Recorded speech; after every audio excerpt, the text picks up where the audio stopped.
We live in a world where everyone claims to be your friend. They smile with you, eat with you, laugh with you, but when the real storm comes, where are they? Suddenly you realize no one is truly your friend. Not because people are bad, but because every person is ultimately concerned with their own journey, their own survival. The only true friend we ever have is the presence of God within us, the one who never leaves, never betrays, never gets tired of us, and never stops loving us. So, let me remind you today, when you think no one is your friend, you are actually being guided to discover your greatest friend, God Himself. When we look back at our lives, we realize that people are like seasons. Some arrive like the fresh blossoms of spring, filling our days with color and fragrance. Some arrive like the warmth of summer, bringing brightness and joy into our hearts. Some are like autumn, teaching us to let go, to release, and to move on. And some come like the chill of winter, leaving us cold, teaching us resilience, and reminding us of the warmth we must seek within. But just as seasons change, people too come and go. No one remains with us forever. Think about your childhood friends. At one time, they were your entire world. You couldn't imagine a single day without seeing them. You laughed together, shared secrets, and perhaps even cried together. But where are most of them today? Some may have drifted to different cities, some lost in their own family responsibilities, and some may not even remember your face.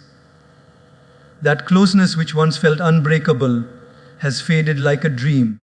And in those moments, when you sit alone and think of the people who promised to always stay, you realize they couldn't. Not because they were evil, but because life is constantly moving, and so are people. Now, look at another example. Imagine a time when you were struggling financially. Maybe your business wasn't going well, or your job wasn't giving you enough. Did you notice how suddenly the number of friends you had started shrinking? The phone stopped ringing as often. The invitations to gatherings became fewer. People who once called you brother or sister suddenly became too busy. Yet, when things improved and you rose back to strength, those same people began to appear again, smiling as if nothing had happened. This is the reality of the world. People love to walk with you when the road is smooth. But when the path gets rough, they quietly leave you behind. But here is the beauty of it all. In those silent, lonely moments, when everyone seems to have walked away, there is still one presence that never leaves your side. That is God. Whether you call Him by any name, whether you recognize Him in a temple, in the quiet of nature, or in the stillness of your own heart, He is the one constant friend who does not abandon you. When people drift away, He is still listening. When no one answers your calls, He is still present in the whispers of your soul. There's a story of a man who lost everything: his wealth, his status, and even his so-called friends. Broken, he sat under a tree one night, crying out in pain, asking, "Why did everyone leave me? Why is there no one left to stand by me?" In that moment of silence, he felt a voice rise within him.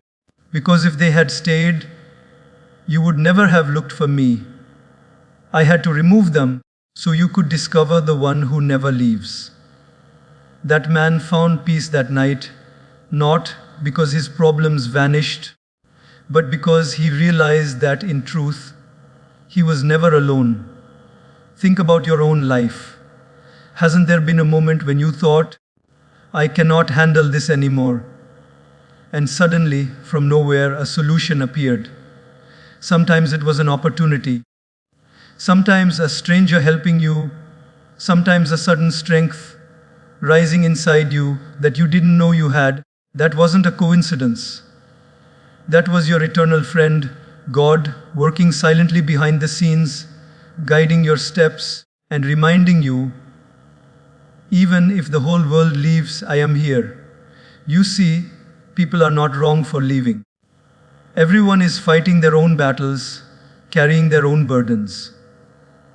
They can only walk with us for a while, but the mistake we make is expecting them to stay forever. When we attach ourselves too deeply to human promises, we end up hurt. But when we anchor our heart in God, we can flow through life with peace, because we know that even if everyone leaves, we are still safe in His hands. Let me give you a daily life example. Imagine holding onto a rope tied to a boat. If the boat moves away, the rope will slip out of your hands. You may fall, you may get hurt. But if you hold on to the anchor that is fixed deep in the ocean, no matter how strong the tide, you will remain grounded. People are like that boat, moving, drifting, sometimes sailing into storms of their own. But God is like the anchor, firm, unmoving, always there. The wise person does not hold tightly to the drifting boat, he holds tightly to the anchor.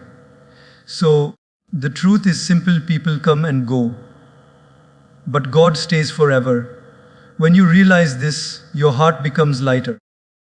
You no longer feel betrayed when people walk away, because you understand they were never meant to stay forever. They were chapters, not the whole book. And the one who writes every chapter of your story is still with you, pen in hand, shaping your destiny with love and wisdom. Therefore, the next time you feel abandoned, don't drown in sadness. Smile gently and remind yourself, yes, they left. But my greatest friend, my eternal companion, my God, is still here with me. That thought alone has the power to heal wounds, give courage, and fill you with a peace that no temporary friendship can ever provide. Because people may come and people may go, but God, He stays always forever. If we observe human relationships closely, we'll notice one thing: most people move according to their own self-interest. It is not always out of cruelty or selfishness in a negative way, but because every human being is wired to prioritize their own needs first. People will stand with you, love you, and support you, but often that support has a condition attached. As long as their benefit aligns with yours, they are present. When it doesn't, slowly they begin to drift away. Let's take a simple example.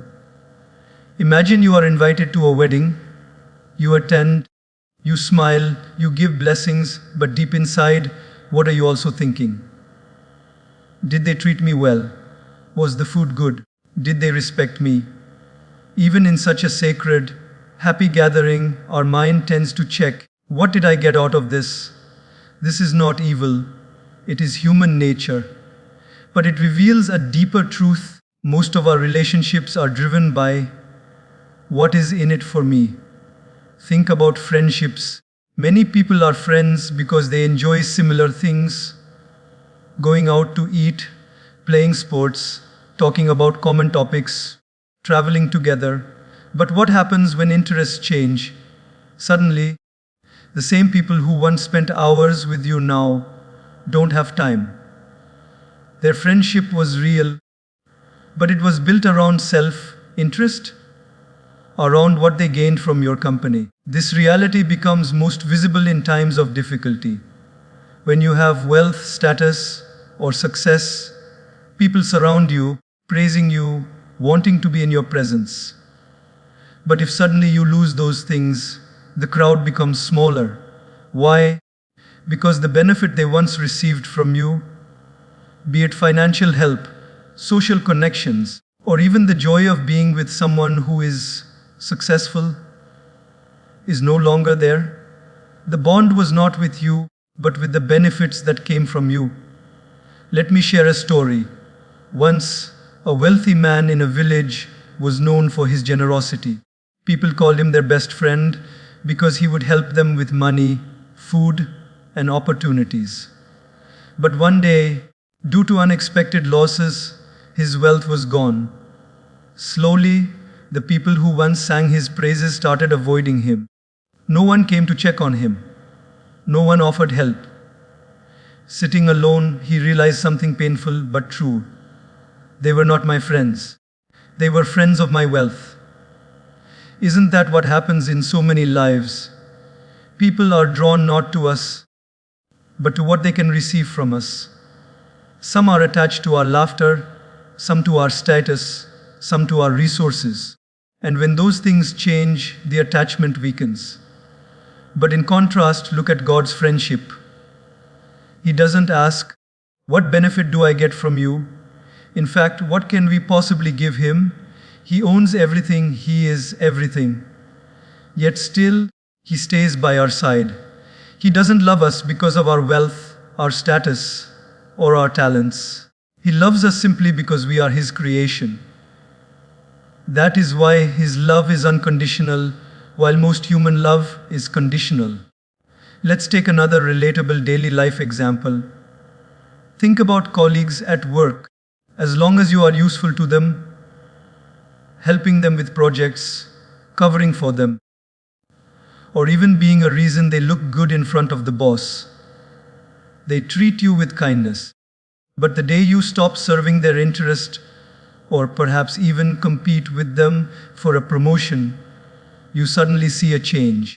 Smiles turn into coldness, praise turns into silence, sometimes even into criticism. What changed?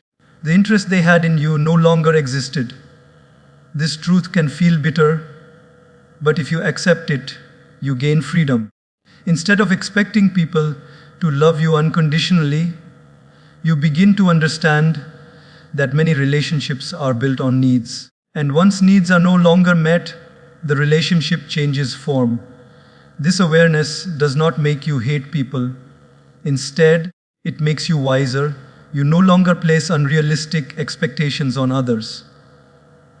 You know they are human, guided by self-interest, just as you often are too.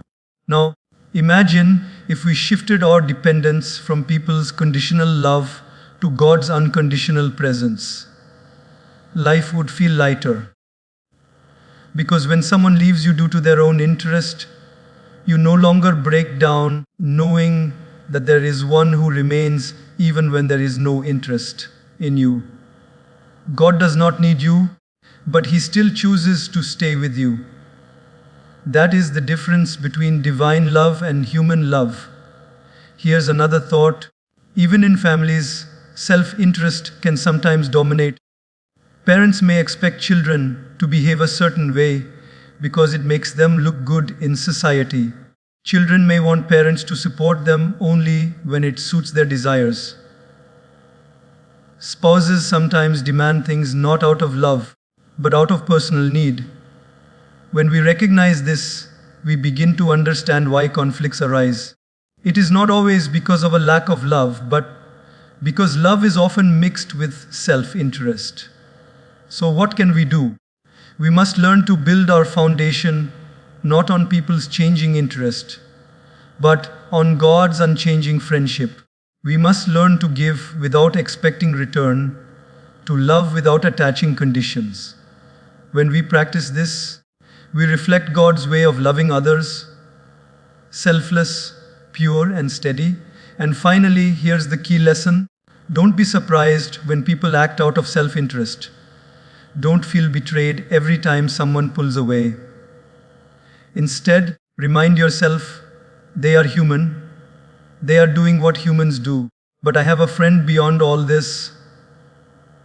A friend who stays not because of what I give, but simply because I am his. That awareness turns bitterness into wisdom and loneliness into strength. Because yes, self-interest rules human relationships. But beyond that, God rules with love, unconditional, eternal, and free of interest. That is the friendship worth trusting forever. Loneliness is one of the deepest feelings that every human being experiences at some point in life. You may be surrounded by people, yet feel empty inside. You may have hundreds of contacts in your phone, but not one person you feel you can truly call when your heart is breaking. That hollow silence, that ache of being unseen and unheard, can sometimes feel unbearable. But what if I told you that loneliness is not always a punishment? What if it is actually a signal, a divine invitation, a gentle whisper from God calling you back to Him? Think about this carefully. When life is busy, when we are constantly surrounded by friends, laughter, and distractions, how often do we think of God? Very rarely. Our minds are absorbed in the noise of the world. But the moment people leave, the moment the phone stops ringing, the moment the chair next to us feels empty, suddenly we start searching. Searching for meaning, searching for peace, searching for something beyond the material. That is God's way of saying, you have leaned too much on people. Now lean on me. Let me give you a daily life example. A young woman once shared her story. She had many friends in college, always the center of attention, always busy. But after graduation, her friends scattered into different jobs and cities. Suddenly, the crowd disappeared. She found herself sitting alone in her room, wondering why she felt so empty. At first, she was angry. She thought, why did everyone leave me? But slowly, in that silence, she began to read spiritual books, to meditate, to pray. She discovered a peace she had never felt before, even in the midst of laughter with friends. Later, she said, if I had not been left alone, I would never have found God within me. Loneliness became a turning point. Isn't that true for many of us? Some of our greatest spiritual discoveries come not in moments of celebration, but in moments of solitude. When the world goes quiet, we finally hear the voice that has always been whispering within us. Loneliness strips away the illusion that people will always be there. And in that raw emptiness, we begin to see the one presence that never left God. But often, instead of seeing loneliness as a calling, we see it as a curse. We panic, we chase people, we beg for attention. We scroll endlessly on social media just to feel connected. We enter relationships not because we love, but because we fear being alone. Yet, the more we chase people, the emptier we feel. Why? Because loneliness is not meant to be filled with people. It is meant to be filled with God. Imagine a child learning to walk. At first, the parent holds the child's hand. But one day, the parent lets go. For a few steps, the child feels alone, scared, unsure. But in that moment, the child learns balance, learns to take its first independent steps. The parent hasn't abandoned the child. The parent is still watching, standing nearby, ready to catch if needed. The letting go was not rejection, it was growth. In the same way, when people leave and we feel lonely, God is not punishing us. He is teaching us to walk towards Him, to find strength in His presence, to grow spiritually. There is another story of a man who lost his job. His friends drifted away, and even his family members didn't understand his pain. He sat alone, night after night, staring at the ceiling, feeling forgotten. One night, in desperation, he prayed, if no one is my friend, at least you be my friend. That simple prayer changed his life. He began to feel peace in solitude, strength in silence. Later, when life improved and people returned, he said, I am no longer afraid of being alone, because I know I am never truly alone. God is with me. You see, loneliness can either destroy you or transform you. It depends on where you turn. If you turn towards the world, you will feel emptier. If you turn towards God, you will feel fuller than you ever imagined. Because in loneliness, God is closest. He removes the noise so that you can finally hear Him. Think of your own moments of loneliness. Maybe you lost a loved one. Maybe a friend betrayed you. Maybe you moved to a new city where no one knows your name. Instead of drowning in sadness, ask yourself, what is God trying to teach me through this? Maybe He is inviting you to spend time in reflection. Maybe He is urging you to discover your purpose. Maybe He simply wants you to rest in His presence without distractions. So, the next time you feel lonely, don't see it as abandonment. See it as alignment. Don't see it as people leaving you. See it as God drawing you closer. Remember, solitude is not emptiness, it is sacred space. In that silence, miracles can happen. In that stillness, prayers are heard. In that quiet, you discover the truest friend you will ever have. Loneliness is not your enemy. It is God's way of knocking on the door of your heart, saying, "When will you let me in fully?" And when you answer that call, loneliness transforms into companionship, silence transforms into peace, and emptiness transforms into fullness. So the next time the room feels empty, remind yourself, this is not loneliness. This is God sitting with me, waiting for me to notice Him. And when you notice, you will never feel alone again.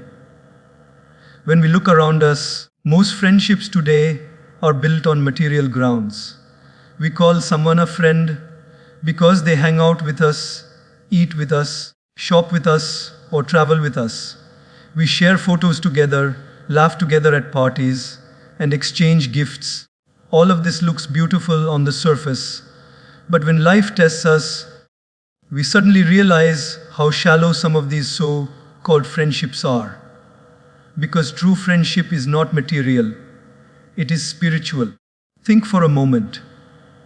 If a person is your friend only because you can entertain them, only because you can spend money with them, or only because you can provide something they desire, is that really friendship? Or is it a transaction dressed in the clothing of love? Material things fade, parties end, gifts break, money can vanish overnight. And when those things are gone, what remains of such friendships? Usually nothing. Now imagine a different kind of friendship, one where you and another person connect, not because of what you can give or get, but because your hearts align on truth, on values, on higher purpose. That is a friendship of the soul. That is a bond that does not break with changing circumstances, because it is not built on material ground, but on spiritual foundation. Let me give you an example from daily life. Two people work in the same office. One is wealthy, always the center of attention, throwing parties, treating others to meals. Many colleagues stay close to him because of his generosity. The other person is simple, not wealthy, but deeply kind and wise. Most ignore him because he doesn't offer material benefits. But years later, when the wealthy man faces loss, most so-called friends vanish. And when the simple man faces trouble, that one true friend who values his heart and spirit stands by him. This shows the difference. Material friendships disappear in storms, but spiritual friendships endure through every season. Now ask yourself, which kind of friend are you, and which kind of friends are you surrounded by? If your circle is built only on material exchanges, then it is fragile.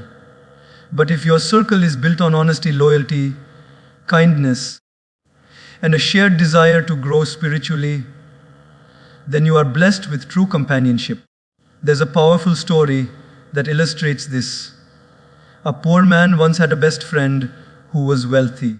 People used to mock the poor man, saying, "He is only friends with you because of your money." But the wealthy man always replied, "No, our bond is deeper." Years later, the wealthy man lost all his riches. Almost everyone abandoned him except that one poor friend. He took him into his small house, shared his simple food, and cared for him. The wealthy man cried and said, "Now I see who was truly my friend." This story shows us true friendship is not about sharing luxury, it is about sharing life. even when life is hard. And this is exactly why the truest friend we can ever have is God. Because God's friendship is never material. He doesn't stay with us because of what we can offer Him. We cannot offer Him anything material anyway. He already owns the whole universe. He doesn't leave us when our wealth disappears, when our beauty fades, or when our status changes. He stays because His friendship is spiritual, based on love, not on condition. In fact, one of the most beautiful feelings is when you sit alone in prayer or meditation and you sense that invisible presence reminding you, I am with you. That companionship cannot be bought with money, it cannot be broken by betrayal, and it cannot be stolen by time. It is eternal. That is what true friendship feels like. Let me bring this closer with another daily example. Imagine you are in a hospital bed, sick and weak. At that moment, will the friends you once partied with every night be there? Maybe not. But the one who truly loves you, the one who is connected to your spirit, will sit by your side, even in silence, even with nothing to offer. That is spiritual friendship. And above all, even if no human sits there, God is already sitting with you, whispering courage into your heart. So many people misunderstand friendship. They think it's about how often you meet, how many selfies you take, or how many expensive things you exchange. But the greatest friendships may not even speak every day. They may not show off on social media. They may simply exist in the heart, silent yet unbreakable, because they are rooted in something far higher than material comfort. The truth is, material friendships are like flowers in a vase, beautiful for a short time, but eventually they wither. Spiritual friendships are like trees. They grow slowly, they stand firm, they give shade, they give fruit, and they endure for a lifetime, sometimes even beyond. Therefore, if you want to feel true companionship in your life, don't chase people who are only impressed by your wealth, beauty, or status. Instead, seek those whose hearts align with truth, with kindness, and with God. And most importantly, cultivate God as your greatest friend. Because once you befriend Him, you will never feel the emptiness of false friendships again. True friendship is not material. It is spiritual. It is built not on what you have, but on who you are. And more importantly, on the eternal presence of God who walks with you in silence, in joy, in pain, and in peace. That is the friendship worth trusting, worth holding, and worth celebrating for eternity. Every one of us, at some stage of life, goes through challenges, moments that feel like storms, tearing apart everything we thought was secure. And during these storms, something very interesting happens. People around us reveal their true colors. Life's tests are like fire. Just as fire burns away impurities and shows what is pure gold, tests burn away false friends and reveal who is genuine. When life is smooth, it is very easy for people to say, I am with you. It costs them nothing. When you are successful, when you have money in your pocket, when you are smiling and healthy, crowds of people surround you. They clap for you, they laugh with you, they call you their best friend. But wait until the first storm hits. Lose your wealth, face a failure, fall sick, or go through heartbreak, and suddenly you begin to see how many of those people still stand beside you. For most, the crowd shrinks, the voices grow quiet, and some disappear completely. Take a moment to reflect on your own life. Can you recall a time when you went through hardship? Perhaps financial loss, perhaps a serious illness, perhaps a painful breakup. Did you notice how many friends suddenly became too busy? People who once called you every day went silent. People who promised forever gave excuses. that is life's way of teaching you a very powerful lesson. Not everyone who walks with you is truly with you. There's an old story of two men who claimed to be best friends. They were always together, always laughing, always talking about loyalty. One day, one of them was falsely accused of a crime and thrown into prison. He waited for his friend to come and defend him, to at least visit him. But days turned into weeks and no one came.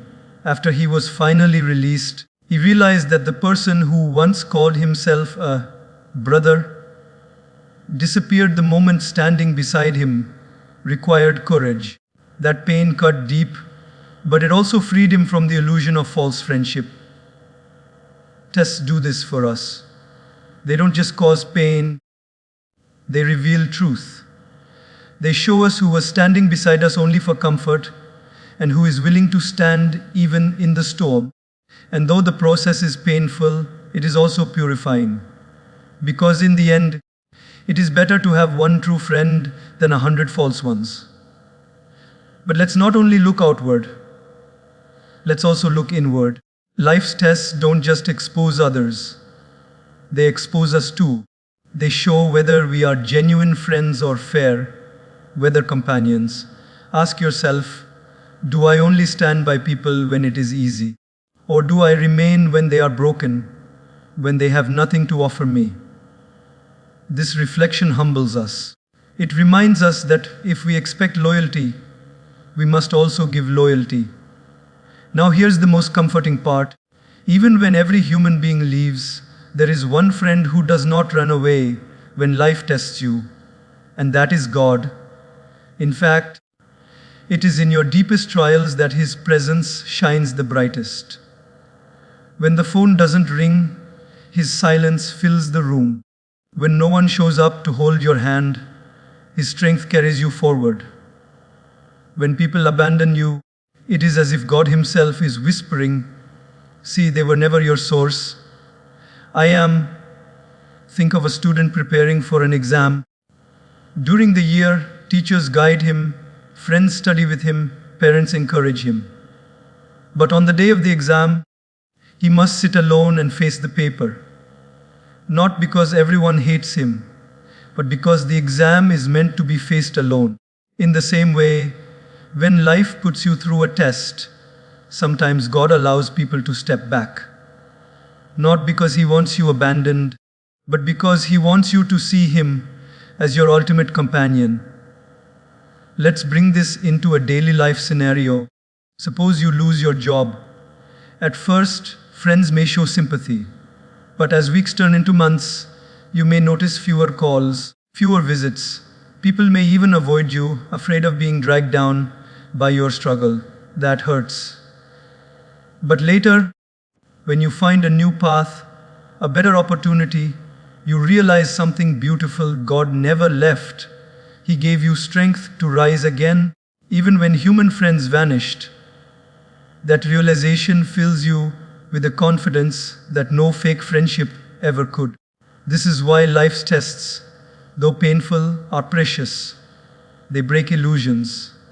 They separate the true from the false. They remind us not to place our trust entirely in people, but in God who never abandons. And they teach us to value loyalty, to become genuine ourselves. So, when you face a storm, don't just cry about who left. Instead, notice who stayed. And even if no one stayed, realize that God did. That awareness turns bitterness into gratitude, because you now see the truth clearly. Life's tests are not here to destroy you. They are here to reveal the gold within you and the truth around you. They take away the shadows of false friends so that the light of real companionship, especially God's companionship, can shine brighter than ever before. Remember this: storms don't scare away true friends, they expose false ones. And in that exposure, they free you from illusions and guide you toward the only friendship that is eternal, the friendship of God. Most people treat God like the emergency number they dial only when everything else fails. As long as they have people to lean on, money in their account, health in their body, and friends around them, God is often forgotten. But the moment the storm hits, when the friends vanish, when the money dries up, when the strength is gone, suddenly we run to God and say, "Please help me." It's not wrong to call out to Him in times of trouble, but the question is, why do we make Him our last option when He should have been our first friend all along? Think about how you treat your closest friend. You don't just call them when you need money or when you are drowning in problems. You call them to share your joy, to laugh, to celebrate, to simply talk without reason. But when it comes to God, many of us do the opposite. We ignore Him in our joy, we forget Him in our celebrations, and only when tears fall, we remember Him. Isn't that unfair? The one who never abandons us, we often abandon until we are desperate. Let me give you a daily life example. Imagine a person has a car breakdown late at night. He calls every friend he can think of. Most don't pick up. A few say, "Sorry, I can't come." After trying everything, he finally calls his father. His father immediately comes, without hesitation, without complaint, and helps him. Now imagine how the father feels, knowing his son tried everyone else before calling him. That's how God must feel when we run to every human first, and only when all doors close, we knock at His. But here's the truth. When you make God your first friend, you no longer feel helpless when people leave. You don't wait for all doors to close, because you already knocked on the one door that never shuts. You don't panic in storms, because you know your anchor is firm. You don't depend on human promises, because you're rooted in divine assurance. Let's reflect on this with another story. There was a man who was drowning in debt. He ran to relatives for help, begged friends for loans, even tried strangers for support. But everywhere he went, he was rejected. Finally, with no one left, he sat down and prayed with a broken heart, "God, I have no one but you." Slowly, opportunities opened up, doors appeared, solutions came. Later, he realized something important. God could have helped him from the beginning, but He allowed every human door to close, so the man would finally turn to the right door. If only he had gone to God first, he could have saved himself so much disappointment. Making God your first friend doesn't mean you reject people. It means you anchor yourself in Him first, and then let relationships flow through that strength. When you lean on people first, you become dependent, easily hurt, easily broken when they fail. But when you lean on God first, you stand tall even if everyone else fails. People become blessings, not necessities. And that shift changes everything. Think about daily stress. A student worries about exams, so he spends sleepless nights panicking, asking friends for notes, calling classmates for help. But what if his first step was to sit quietly, pray, calm his mind, and then begin studying with clarity? His effort would be lighter, his heart calmer. Or imagine a mother stressed about her child.